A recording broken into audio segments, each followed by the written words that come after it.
The clinking of silver against porcelain was the only music in the hushed, gilded dining room of Celeste. Sunlight, filtered through the tall arched windows, painted soft gold stripes across the white linen tablecloths. Isabella Rossi traced the rim of her water glass, the condensation cool against her fingertips. At 7 months pregnant, dining alone felt both like a luxury and a spotlight. Every gentle murmur, every polite laugh from the surrounding tables seemed to magnify her solitude. Her husband, Alessandro, was supposed to have joined her an hour ago, a rare midday reprieve from his business. A text message had arrived 20 minutes prior, a terse apology. Closing a deal. Will be there soon. Order without me, my love. She had ordered a simple risotto, something to soothe the nervous flutter in her stomach that had little to do with hunger. Isabella came from a world of quiet suburban streets and PTA meetings, a world that felt a million miles and a lifetime away from the one she now inhabited. She loved Alessandro with a fierce, consuming passion that sometimes frightened her. She loved the man who brought her wildflowers from the market, the man who read poetry to their unborn child, his deep voice a rumbling lullaby against her belly. The other man, the one whose name was spoken in whispers in rooms she was never allowed to enter, was a shadow she tried not to look at directly, but sometimes, like today, when he was late and the silence was too loud, the shadow felt cold. A sharp, staccato click of heels on the marble floor broke her reverie. A woman had stopped beside her table. She was stunning in a severe architectural way. A blood-red dress, tailored to an impossibly perfect figure, hair the color of polished jet, pulled back in a tight chignon, and lips painted the same shade as her dress. Her perfume, a heavy, spicy scent, was an assault on the senses. Isabella had never seen her before, but she felt an immediate primal sense of dread, the kind an animal feels when a predator enters its territory. Isabella Rossi, the woman said. It wasn't a question. Her voice was low and smooth, but with an undercurrent of something sharp and brittle. Isabella looked up, her hand instinctively resting on the curve of her stomach. I'm sorry, have we met? The woman's smile was a slash of red that didn't reach her cold, dark eyes. Not formally. I'm Victoria Thorne, and you're sitting in my seat. The statement hung in the air, absurd and menacing. Isabella glanced around. The restaurant was busy but not full. There were several empty tables. I believe there's been a mistake. This table was reserved. Oh, there's been a mistake, all right, Victoria purred, leaning forward and placing her hands, nails lacquered in black, flat on the table. The patrons nearby began to cast surreptitious glances, their conversations faltering. The mistake was him thinking he could discard me for this, a soft little suburban incubator. Ice flooded Isabella's veins. Incubator, the word was a poisoned dart. She knew, with a sickening certainty, who this woman was. She was one of the shadows, one of the whispers, one of the reasons for Alessandro's late nights and unexplained trips that she had so diligently chosen to ignore. I don't know who you are, Isabella said, her voice trembling only slightly. She would not give this woman the satisfaction of a scene. She was a Rossi now. Dignity was her armor, and I would appreciate it if you would leave. Victoria laughed, a sound like breaking glass. You don't know who I am? Ask your husband. Ask him about the nights in Monaco, the weeks in Zurich. Ask him who kept his bed warm before he decided to play house with a little mouse. He buys you with restaurants and pretty dresses, but he built his empire with women like me. Women with fire, not wallpaper. Every word was designed to cut, to humiliate. Isabella felt the heat rise in her cheeks, a blush of shame and fury. The waitress, a young girl named Clara with wide, frightened eyes, hovered nearby, unsure of what to do. You are mistaken, Isabella said, pushing her chair back, intending to stand and leave. She would not endure this. Am I? Victoria's voice dropped to a venomous whisper. She leaned in closer, her aggressive perfume making Isabella's stomach churn. He's closing a deal right now, isn't he? That's what he told you. He's closing my legs, you pathetic fool. He always comes back to me. The cruelty of the image, so vividly and vulgarly painted, struck Isabella with the force of a physical blow. The air left her lungs. Tears pricked her eyes, hot and shameful. She saw the flash of triumph in Victoria's gaze, the predatory gleam of a wolf that has successfully wounded its prey. "He loves me," Isabella whispered, the words a desperate prayer. "He loves our child." "He loves power," Victoria hissed. "And that baby you're carrying? It's not a symbol of his love, it's a symbol of his legacy. It's a business transaction. And you, my dear, are just the vessel. You're temporary." And then, with a movement so fast Isabella didn't see it coming, Victoria drew back her hand. The sound of the slap was like a gunshot in the silent restaurant. It cracked through the air, sharp and ugly. Isabella's head snapped to the side, the sting exploding across her cheek. A collective gasp rippled through the room. For a moment, the world went white with pain and shock. Her first instinct wasn't her cheek, but her belly.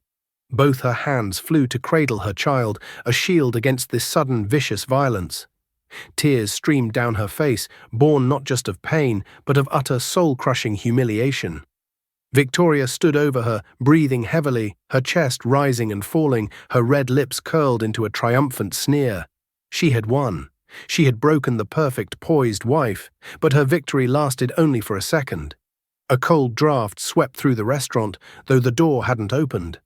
The ambient chatter, which had started to tentatively resume, died instantly, snuffed out like a candle flame. The air grew heavy, thick with a palpable sense of menace. The young waitress, Clara, froze mid-step, her tray rattling in her trembling hands. Every patron, every waiter, every busboy turned their head towards the entrance. He didn't stride in. He materialized. Alessandro Rossi stood at the threshold of the dining room, a figure carved from shadow and stillness. He was dressed in a perfectly tailored charcoal suit, his dark hair immaculate, his face a mask of cold, unreadable calm. But his eyes, a startlingly light grey, were not calm. They were the colour of a winter storm, and they were scanning the room with a terrifying predatory focus. They found Isabella instantly. They took in her dishevelled state, the tears tracking through her makeup, the handprint, a shocking violent red, blooming on her pale cheek. For a fraction of a second, something flickered in those grey depths, a pain so profound it was horrifying to witness. Then it was gone, replaced by an emptiness so absolute it was more frightening than any rage. He moved. He didn't hurry. His steps were deliberate, silent on the marble. The other diners shrank back in their seats, men of influence and wealth, suddenly looking like frightened schoolboys. They knew who he was. They knew what he was capable of. The world seemed to hold its breath as he crossed the floor. Victoria Thorne was the only one who didn't seem to understand the shift in the universe. High on her adrenaline and perceived victory, she turned, a smug smile still playing on her lips, ready to present her triumph to the man she thought was hers. "Alex, darling," she began, her voice sultry, "I was just teaching your little wife some—" She never finished the sentence. Alessandro didn't look at her. His entire being was focused on Isabella. He reached their table and knelt, his expensive suit creasing on the floor without a moment's thought. He gently took her face in his hands, his touch infinitely tender. His thumb ghosted over the red mark on her cheek, his expression unreadable. "Are you all right, mia cara?" he murmured, his voice a low vibration meant only for her. "The baby." Isabella could only nod, a sob catching in her throat. She leaned into his touch, her entire body shaking. He was here. The storm had arrived. He helped her to her feet, his arm a band of steel around her waist, supporting her, shielding her. Only then, with Isabella safely tucked against his side, did he finally turn his gaze to Victoria Thorne. And in that moment, Victoria understood.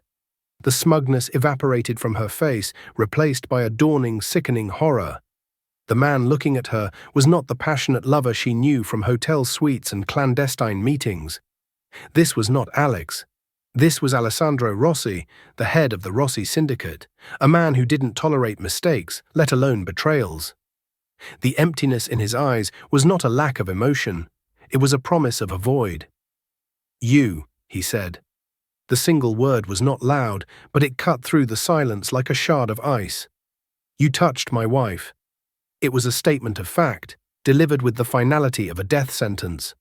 "Alex, she was saying things," Victoria stammered, her confidence shattering. I was defending you, defending us. Alessandro almost smiled.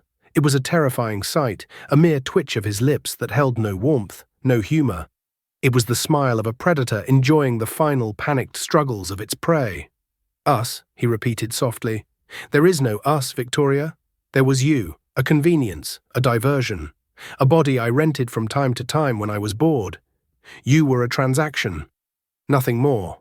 His words were more brutal than any slap. Each one landed with surgical precision, dismantling her fantasies, her delusions, her entire sense of self-worth. He was reducing her, in front of this entire room of influential people, to what she was in his world. Nothing. A ghost.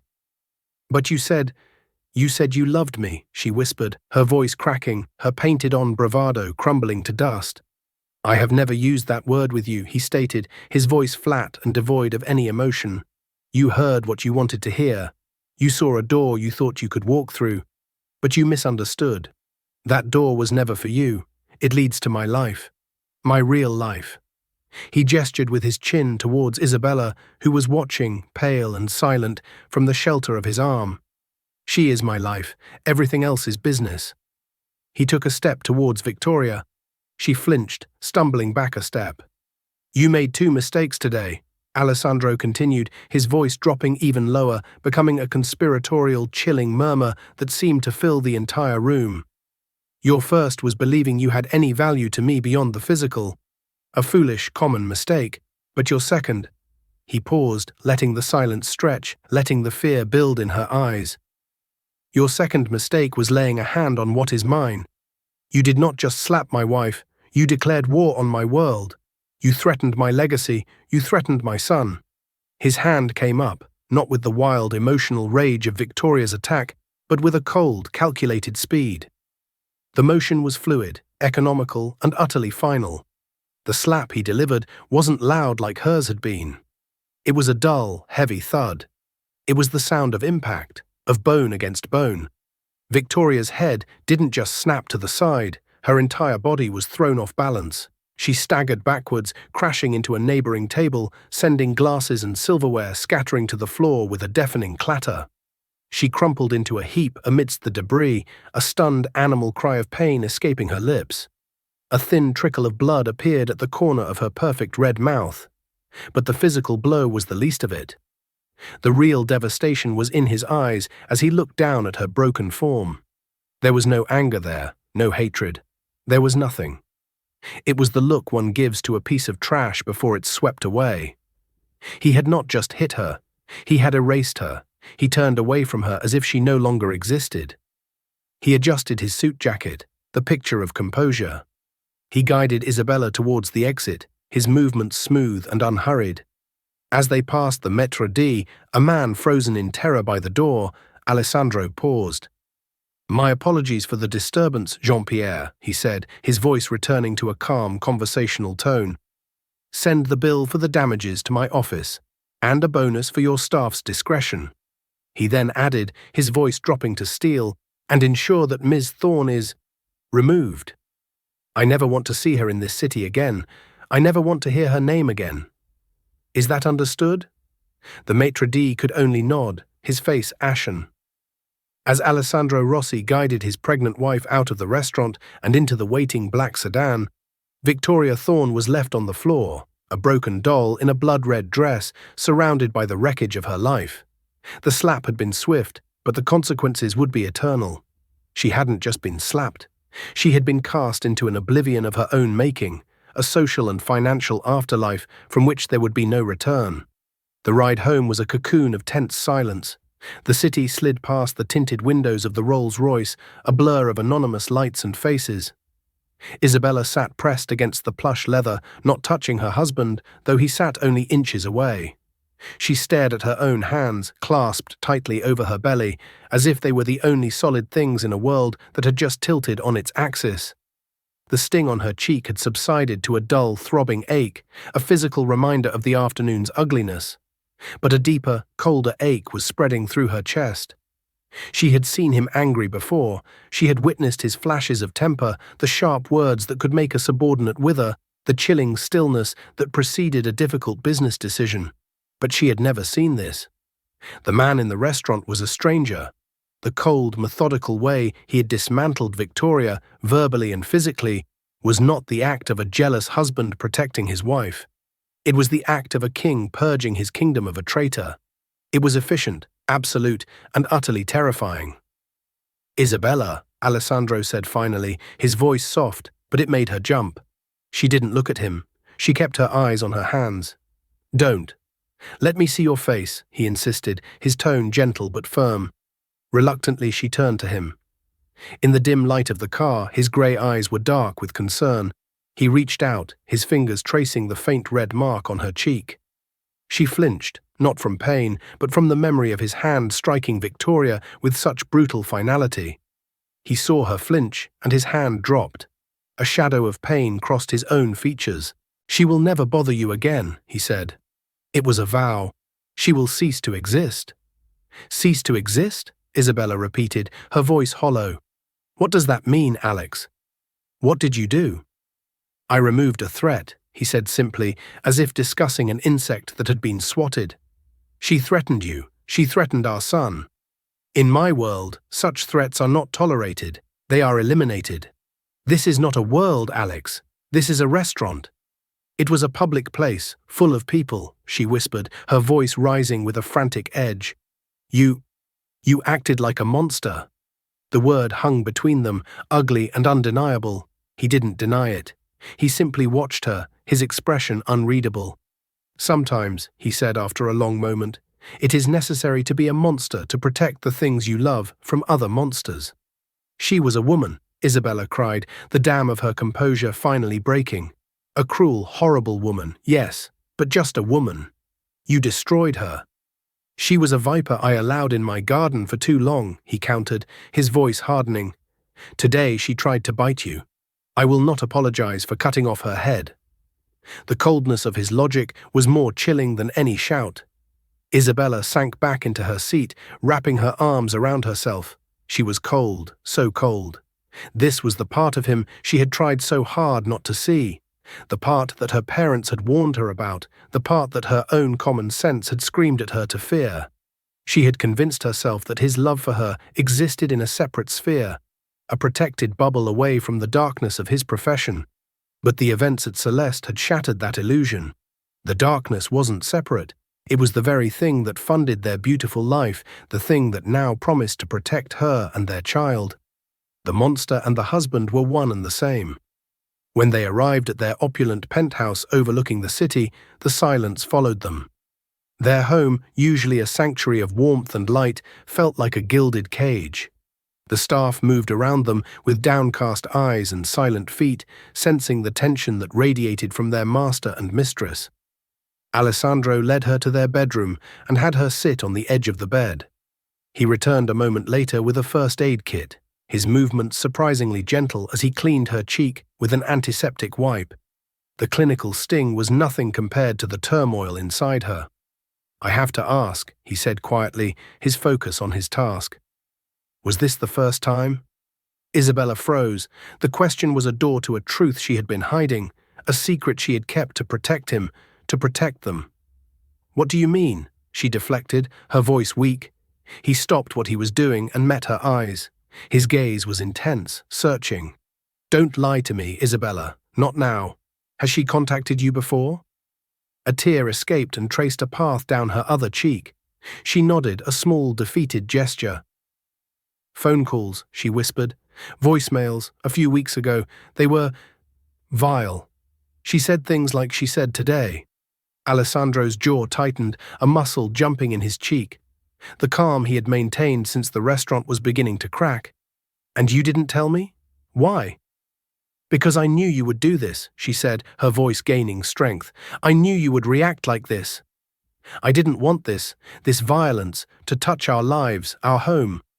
I thought I could handle it. I told her to leave me alone. I blocked her number. I thought she would just go away." "People like Victoria Thorne don't just go away," he said, his voice a low growl. "They are cancers. You don't ignore them, hoping they'll disappear. You cut them out, immediately and completely." He stood up, pacing the length of the room like a caged panther. "You tried to protect me, by hiding a threat to my own wife. To my son, "You were not protecting me, Isabella. You were leaving yourself exposed. You were being naive." The accusation stung. "I was trying to preserve the man I fell in love with," she retorted, standing to face him. "The man who reads Neruda and remembers my favorite flowers. Not the man who breaks people in restaurants and talks about them like they're insects." "They are the same man," he thundered, his voice finally breaking its restraint, echoing in the vast bedroom. "Do you think you can have one without the other? Do you think the man who buys you flowers can exist without the man who breaks those who would try to harm you? The world I live in, the world that gives you this penthouse and those diamonds and the security to walk the streets, is a brutal one. It is a world of wolves. And I am the alpha. To be anything less is to be prey." He stopped in front of her, his chest heaving, his grey eyes blazing with a fire she had never seen up close. "I love you, Isabella. I love you more than my own life. That is why the monster exists. He exists for you. He exists for our son. And today you saw what happens when someone threatens his family." She stared at him, at this beautiful, dangerous man she had married. He was right. She had been naive. She had wanted the fairy tale without acknowledging the dragon that guarded the castle. Today the dragon had been unleashed, and she wasn't sure if she could ever look at her prince the same way again. The foundation of their marriage, which she had thought was built on love and trust, was suddenly revealed to be built on something much darker and more perilous: power and fear. And as she looked into his stormy eyes, she realized the incident at Celeste wasn't an ending. It was a beginning. It was her true initiation into the world of Alessandro Rossi. In the weeks that followed, a fragile truce settled over the Rossi penthouse. Alessandro was attentive, almost obsessively so. He rarely left her side, cancelling meetings or conducting them from his home office. He filled their home with flowers, bought her extravagant gifts, and read to her every night. His voice a soothing balm. It was a courtship all over again, a desperate attempt to rebuild the bridge that had been fractured in the restaurant. Isabella accepted his gestures, wanting to believe they could go back to the way things were. But something had irrevocably shifted. She found herself watching him when he didn't know she was looking. She'd see him on the phone, his voice low and hard, and wonder if he was ordering a shipment of electronics, as he claimed, or ordering the erasure of another human being. The love was still there, a deep and stubborn root, but now it was entangled with a new, thorny vine of fear. She was no longer just his wife. She was a protected asset, the keeper of his legacy, and the knowledge sat heavily in her heart. Meanwhile, the ripples of Victoria Thorne's destruction spread silently through the city's elite. As Alessandro had promised, she ceased to exist. Her name was struck from every guest list. The high-end boutique she managed fired her for ethical violations. The luxury apartment she lived in, paid for by a benefactor, suddenly terminated her lease. Her credit cards were declined. Friends she had cultivated over years of careful social climbing suddenly didn't recognize her number. She had built her life on the currency of powerful men, and her credit with the most powerful of them all had just been revoked, bankrupting her in every conceivable way. She had been cast out of paradise and into a hell of anonymity and irrelevance, a ghost haunting the fringes of a world that no longer saw her. Isabella knew this without having to ask. She could feel the finality of Alessandro's actions in the very air she breathed. But the public and brutal nature of the incident at Celeste had consequences beyond Victoria's personal ruin. A man like Alessandro Rossi did not operate in a vacuum. His power, while immense, was constantly being tested by rivals who saw any deviation from his cold, calculating persona as an opportunity. His right-hand man, a quiet, watchful man named Marco, began to appear at the penthouse more often. His conversations with Alessandro were held behind the closed doors of the study, but Isabella could feel the shift in tenor. The meetings were longer, more frequent. The name she started to hear in hushed, accidental whispers was Falcone. The Falcone family were old rivals. While the Rossis had diversified, moving into legitimate businesses and presenting a polished corporate facade, the Falcones remained entrenched in the old ways, brutal, unsophisticated, and hungry. The family was led by a patriarch named Silvio Falcone, a man who viewed Alessandro's love for his wife not as a strength, but as a glaring, exploitable weakness. One rainy Tuesday afternoon, Marco arrived unannounced, his face grim. He and Alessandro immediately sequestered themselves. An hour later, Alessandro emerged. His face was a pale, taut mask of fury. "Pack a bag," he said to Isabella, his voice devoid of all warmth. "Just a few things. We're leaving." "Leaving? Leaving for where?" "Alex, what's wrong?" she asked, her heart beginning to pound. "We're going to the lake house. Now, Isabella, no questions." He was already moving through the apartment, issuing quiet but urgent orders to his security team. The calm, controlled man was gone, replaced by a field general on the brink of war. Fear, cold and sharp, pierced through Isabella's confusion. In the car, speeding out of the city, he finally told her, "Silvio Falcone has been making inquiries about you." "Me?" "The incident at Celeste," Alessandro explained, his eyes fixed on the road ahead. "It was public, too public. My reaction, it was emotional. Falcone and his people see it as a chink in the armor. They think that because I value you, I am weak. They think you are my leverage." Isabella felt sick. Leverage for what? "For everything," he said, his knuckles white on the steering wheel. "My territory, my businesses, my life. They think they can control the monster by holding his heart." He finally looked at her, his grey eyes filled with a raw, desperate intensity. "Do you understand now, Isabella? Do you see why I am what I am? This is the world I have to fight every single day to keep you safe. Your attempt to handle Victoria on your own, you weren't just putting yourself in the path of a jealous woman. You were unknowingly painting a target on your own back for men like Silvio Falcone." The truth of his words hit her with the force of another slap. Her naivete, her desire to keep their worlds separate, had done the opposite. It had exposed them. By trying to keep the monster in its cage, she had inadvertently shown the other predators exactly where the cage's key was kept. The guilt was suffocating. They arrived at the secluded lake house, a fortress of stone and glass hidden deep within a forest. It was a place they had come for romantic weekends, but now it felt like a bunker. The property was swarming with Alessandro's men, their dark suits stark against the lush greenery. They were polite and deferential to her, but their eyes were constantly scanning the tree line, their hands never far from the weapons hidden beneath their jackets. The next few days were a blur of tension. Isabella felt like a prisoner in her own gilded sanctuary. Alessandro was a ghost, constantly on the phone, pacing, his presence a storm cloud of contained violence. He was fighting a war on multiple fronts, and she was the precious ground he couldn't afford to lose. On the third night, she couldn't sleep.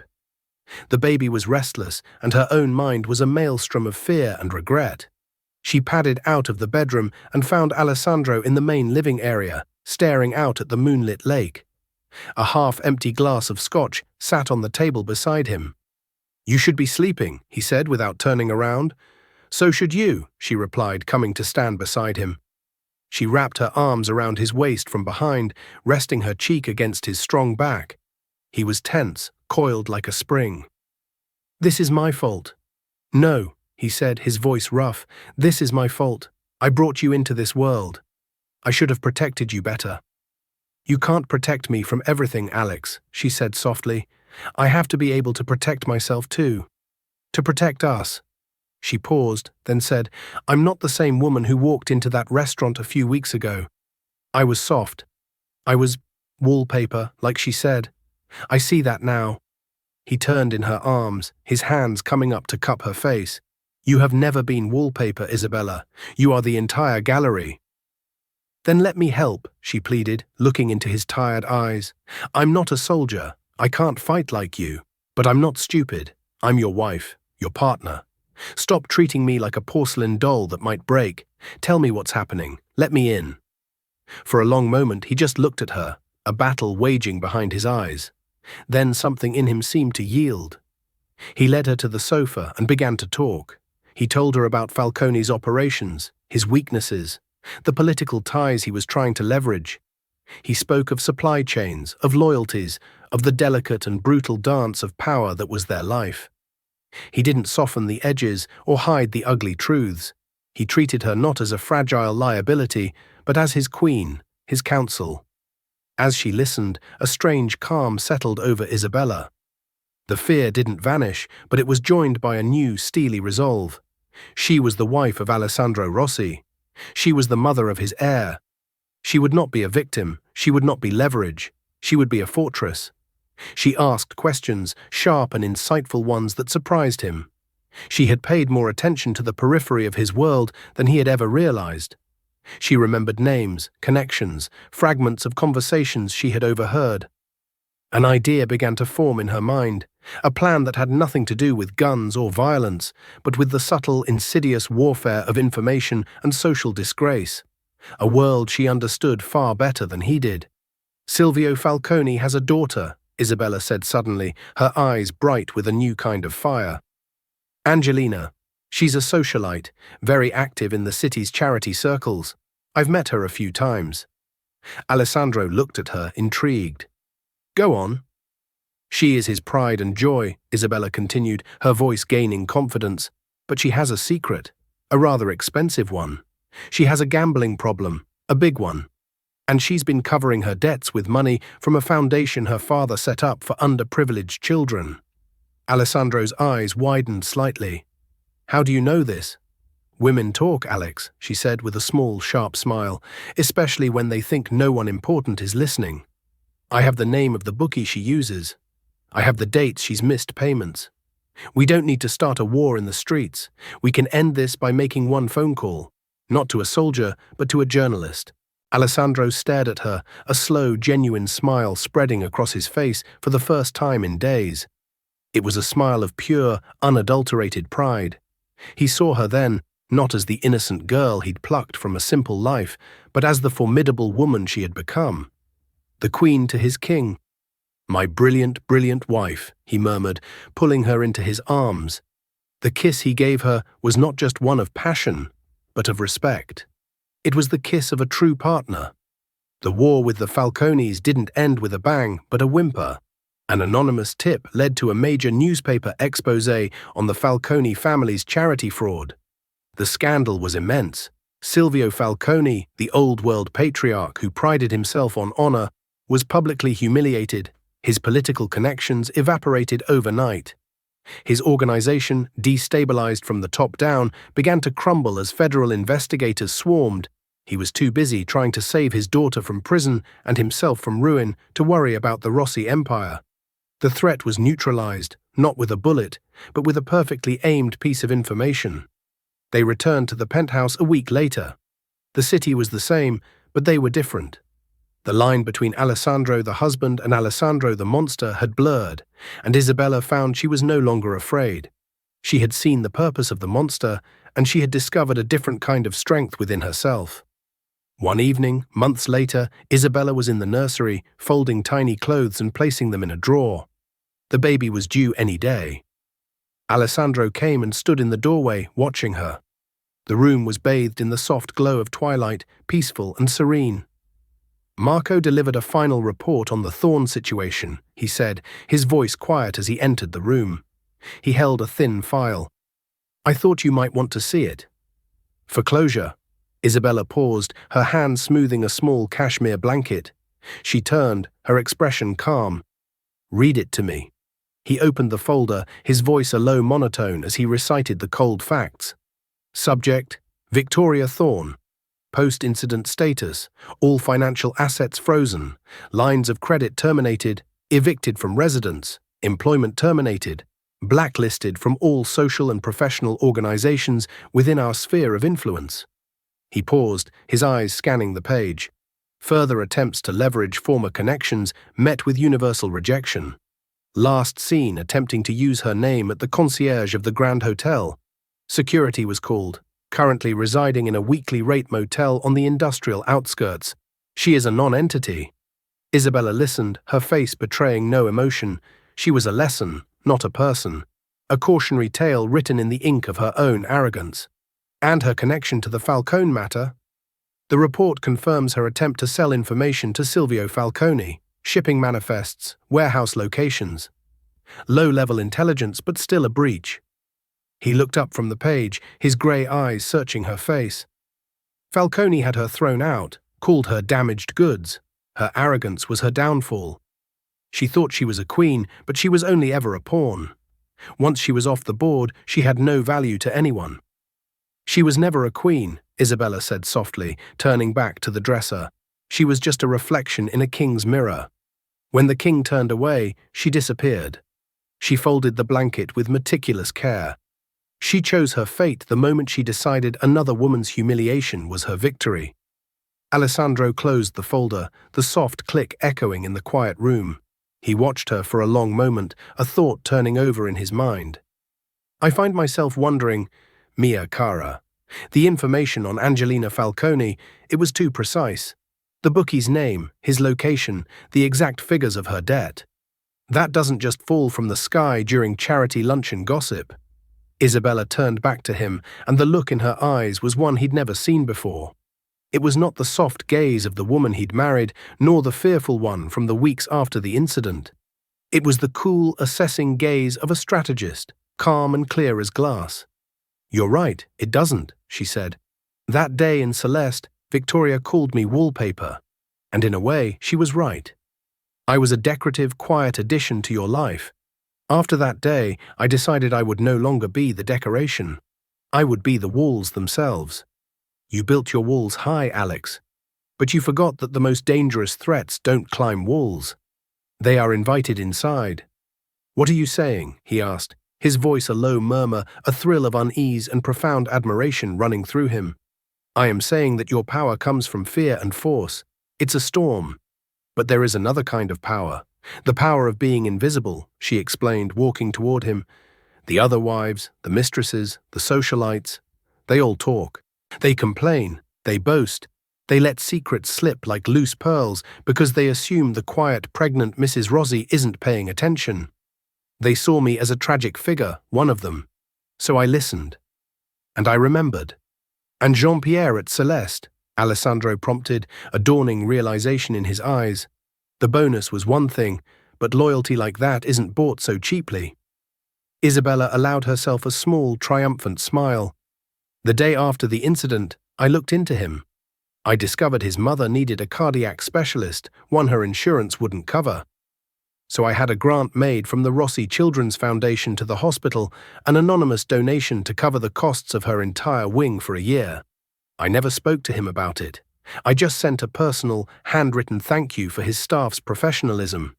He understood. It wasn't a payment for silence. It was an investment in loyalty. He became my eyes and ears in a place where the powerful feel safe to whisper." She stopped before him, her hand resting on her belly. "He told me that 2 of Falcone's men were at the bar a month ago, celebrating. They were toasting their boss for finding the Rossi bitch's weakness. They were talking about me. Jean-Pierre gave me their names." The air in the room grew still. "A month ago?" Alessandro's voice was tight. "That was before Marco even heard the rumors." "Yes," she confirmed, her gaze unwavering. "I knew they were looking at me before you did. So I started looking at them. I knew Silvio's weakness was his daughter. I started with her. I cultivated her friends. But I also found someone else. Elena, the wife of Falcone's top enforcer, Lorenzo. A woman he beats. A woman who fears for her children. I met her at a gallery opening. I saw the bruises on her wrist she was trying to hide with a bracelet. I saw the fear in her eyes when her husband's name was mentioned." Isabella's voice dropped, becoming intimate and conspiratorial. "I didn't offer her money. I offered her life. I met her in secret. I showed her deeds to a house in another country, new passports for her and her children, and a trust, untouchable by any man, that would guarantee their future. All she had to do was open her husband's safe. She gave me everything. Not just proof of Angelina's gambling, but ledgers, names, accounts, the entire rot at the core of the Falcone family. The scope of her actions, her quiet, methodical campaign, settled over Alessandro with a palpable weight. He had been playing checkers while she was playing chess on a board he didn't even know existed. The anonymous tip to the journalist wasn't a phone call. It was a courier-delivered dossier, complete with verified financial records, photographs, and a signed affidavit from a terrified bookie who had been given his own choice. Testify or be delivered to the Falcones. It was a flawless execution. You let me move us to the lake house, he stated, not as a question, but as a realization that shook him to his core.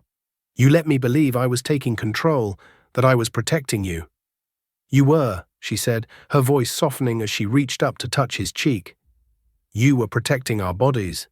You drew their fire and made them focus on the fortress, while I dismantled their house from the inside, brick by stolen brick. Your way and my way. They are not separate, Alex. They are two sides of the same coin. Your storm provides the cover for my whispers to do their work. He covered her hand with his, a profound, staggering awe in his eyes. The fear he once felt for her, the need to shield her from his world, was replaced by a respect so deep it almost brought him to his knees. He had married a beautiful dove, and in the heart of his brutal world, she had revealed the wings of a hawk. I built an empire of iron and fear to protect you, he murmured, his voice thick with emotion. And you, Mia Cara, have built a silent one of secrets and whispers to protect us all. She leaned into his arms, looking up at him. The last of the suburban girl was gone, replaced by the quiet, unyielding strength of a queen. She was no longer just the Mafia boss's wife. She was the hidden power behind the throne, the spy master in the silk dress. I thought I was the king, and you were my queen, he said, his voice raw with this new understanding. I was wrong. We are two monarchs of a single throne. As they stood together in the nursery, on the cusp of their new life, they both knew their son would not just inherit a kingdom of strength, but an empire of intelligence. He would be heir to a legacy forged not only in fire and blood, but in the devastating power of a well-placed secret. The monster had found his match, not in a rival, but in the woman he loved. And their reign was just beginning.